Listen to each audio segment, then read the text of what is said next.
यूं औरों की तरह बेसरो सामान नहीं जाऊंगा।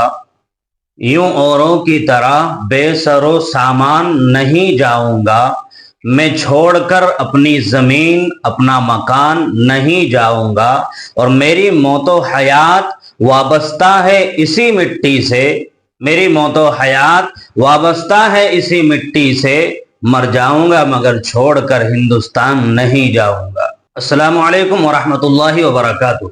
नाज़रीन किराम, 3 नवंबर 2024 बरोज़ इतवार को अमीरुल हिंद हज़रत मौलाना अरशद मदनी दामत बरकातुहुल आलिया की ज़ेर निगरानी और ज़ेर सदारत दिल्ली के इंदिरा गांधी इंडोर स्टेडियम में एक अजीम शान प्रोग्राम होता है।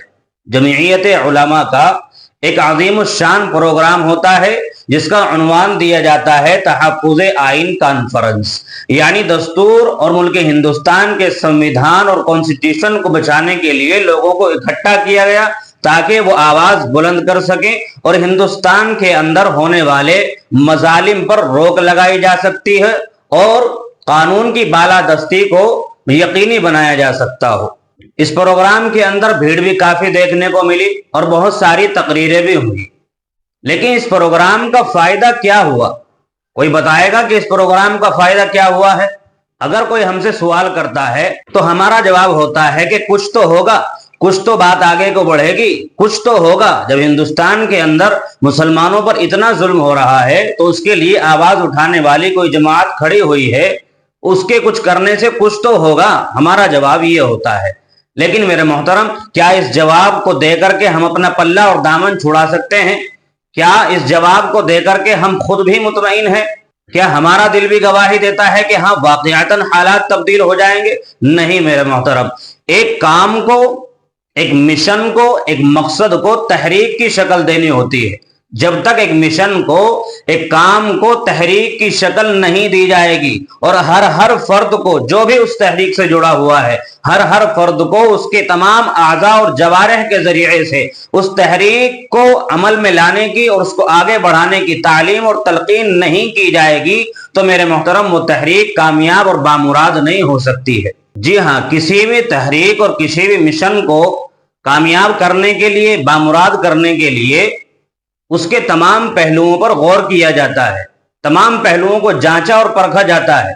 उन तमाम पहलुओं में से एक बड़ा पहलू मेरे मोहतरम जिस पर हम बात करने वाले हैं वो ये है कि क्या हमारी तहरीकात का, क्या हमारे मिशन का, क्या हमारे तंजीमों के अंदर जो मकासिद बरूएकार लाए जाते हैं उनका तनकीदी जायजा लिया जाता है? नहीं, तनकीदी जायजा नहीं लिया जाता है। हालांकि ये बहुत ही अहम पहलू है, तनकीदी जायजा भी लिया जाना चाहिए। मतलब इसका यह है कि एतराजात जो कुछ हमारे काम पर हो सकते हैं, हमारे मिशन पर हो सकते हैं, जिस तरीके की हमें आगे चलकर के मुश्किलात आ सकती हैं, उनका क्या हल होगा, एतराजात का जवाब हम किस तरीके से देंगे, इन सारी चीजों पर हमें गौर करने की, नजर करने की और इनका तनकीदी जायजा लेने की जरूरत होती है।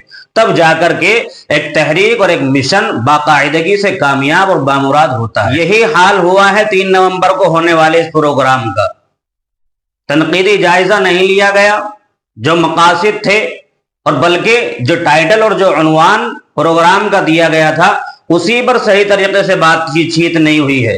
तहफ़्फ़ुज़ आइन कॉन्फ्रेंस नाम दिया गया था। मौलाना खालिद सैफुल्लाह रहमानी साहिब दामत बरकातुहुल आलिया ने इस पर लंबा और मुफस्सल बयान किया। एक आदमी जो अपने तमाम कामकाज छोड़ करके, बीवी बच्चों को छोड़ करके, अपनी तमाम जरूरियात को पसे पुष्ट डाल करके वहां प्रोग्राम में पहुंचा था, वो इस उम्मीद से पहुंचा था कि कोई इकदामी कदम उठाया जाएगा, कोई इकदामी जवाब दिया जाएगा, किसी तरीके का कोई मजबूत लाहे अमल तैयार किया जाएगा और ऐलान किया जाएगा कि किसी भी तरीके से संविधान और कॉन्स्टिट्यूशन के साथ हम छेड़छाड़ और खिलवाड़ बर्दाश्त नहीं कर सकते हैं। इस पर हाँ, इसके लिए हमें जो कुछ करने के लिए कहा जाएगा, जो कुछ हमारे लिए जरूरी होगा वो हम करेंगे। ये उम्मीद लेकर के एक आदमी वहां जाकर के बैठा है, लेकिन उसकी उम्मीद पर प्रोग्राम और उन्वान खरा नहीं उतरता है और गोया के वो आदमी इस चीज को लेकर के आया है कि चमन अपना लुटाकर बुलबुले नाशाद निकली है, चमन अपना लुटाकर बुलबुले नाशाद निकली है, मुबारक हो तेरी आरजू सयाद निकली है और खुदा रखे सलामत تیری چشم بے مروت کو، خدا رکھے سلامت تیری چشم بے مروت کو، بڑی بے درد نکلی ہے، بڑی جلاد نکلی ہے۔ میرے محترم، جمعیت علماء ہند کی قربانیوں کا میں بھی قائل ہوں، چاہے وہ آزادی سے پہلے کی قربانیاں ہوں، چاہے آزادی کے بعد کی قربانیاں ہوں، اور اب تک جو کچھ قربانیاں دی جا رہی ہیں، جو کچھ کام کیے جا رہے ہیں، ان کو ہم بھی اپنے سر اور آنکھوں پر رکھتے ہیں اور ان کو دل سے لگاتے ہیں اور قدر کی نظر سے دیکھتے ہیں، لیکن اسی ہمدردی کے تئیں جمعیت علماء کا ایک معاون اور ایک ہمدرد ہونے کے ناطے ایک پیار بھرا مشورہ میں دے سکتا ہوں کہ تنقیدی جائزہ ضرور لیا جائے، ضرور لیا جائے تنقیدی جائزہ، جب تک نہیں ہوگا جب تک کہ تحریک کامیاب اور مراد نہیں ہو سکتی ہے۔ اگر کسی کا کوئی سوال یا اعتراض ہو وہ کمنٹ میں لکھ کر کے اس کا اظہار خیال فرما دیں۔ السلام علیکم ورحمۃ اللہ وبرکاتہ۔